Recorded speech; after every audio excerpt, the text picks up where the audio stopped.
Thank you again for stopping in at Nine World Chronicles. I wanted to do a little bit of a deeper dive on Set, who, of course, is the Kemetic nectar associated with chaos and also the desert. As always, I ask you to hit that like and subscribe if you haven't done so yet. Set is obviously a very interesting character who plays a big role in Kemetic belief systems and even sometimes beyond. Set, we know, has been compared to both Satan from the biblical Abrahamic belief systems, but also seen as a version of Baal. And while those things are a bit murky, we do know some very substantial things about Set. We understand his role in the Asar or Osiris mythology, and that he has this great conflict with his nephew Horus or Heru that really defined what we know about him.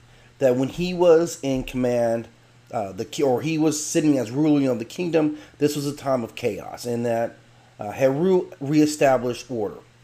But one of the things we don't talk about a lot with Set are the wives of Set. And a very interesting part of this, because Set, of course, was linked to infertility. So he never produced any heirs in mythology. Although there is, in some mythology, Anubis is treated like his son, we understand that Anubis was not his son, or Anpu. And even the mythology says that this was his brother Asar's son by his wife, and that may have been one of the fueling factors in his decision to murder his brother.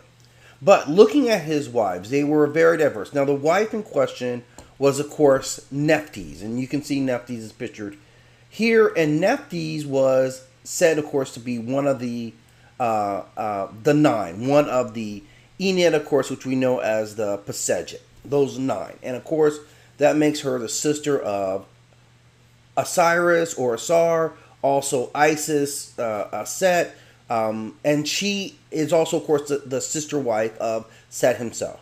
Now, the mythology with her tells us that she was a deity who was linked to magic. She held a very particularly close bond with her sister Set, and in some ways, those two are seen as a pair of sister wives for Asar. That's one of the first stories, that they are the sister wives. Now, the story was that, of course, she missed her sister so much, she went to spend time with them, and in that time formed a relationship with their brother, who was Osiris. And through that machination, either by design or not, she becomes pregnant with the deity who would be Anpu or Anubis. Now, some mythology tells us that she ultimately abandoned him because of the tension that the situation caused, and that Anubis was eventually found and rescued by Set, his aunt. And he does show a relationship with her. But he continues to have a relationship, or at least mentioned in other mythologies, with both Nepes and Set, particularly during the resurrection of Osiris, who was his father. So that remains. But clearly they never had any children with Set, and that was part of the reason it said that she may have ventured into this relationship with her brother, because of his infertility, because he represented the desert. And she was such a mothering figure, or at least that's what we're told about Nepes. Now, the other one that is also very interesting in that regard, and we'll talk about the other two, is also Teret. Now, Teret is said to be one of the consorts or wives of Set. The interesting thing about this being, obviously, she represents that hippo deification, and or that hippo symbolism, and the hippo symbolism really gets into understanding motherhood. Again, the hippo, known in nature for being a ferocious defender of her children. And so she plays that role. She is linked then to fertility.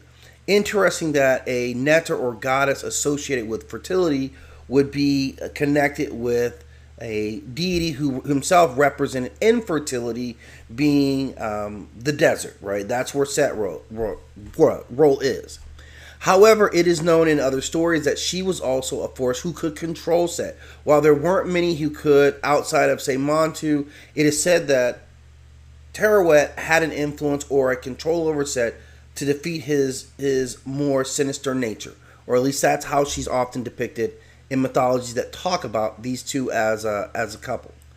Now, the other two deities hold also equal importance. Now, both of these deities, and we'll talk about Astarte first, but Astarte and Annette, are two deities who were promised to Set in resolving the conflict with his nephew. At the end of the negotiation, the council decides who becomes the ruler between Set and Horus.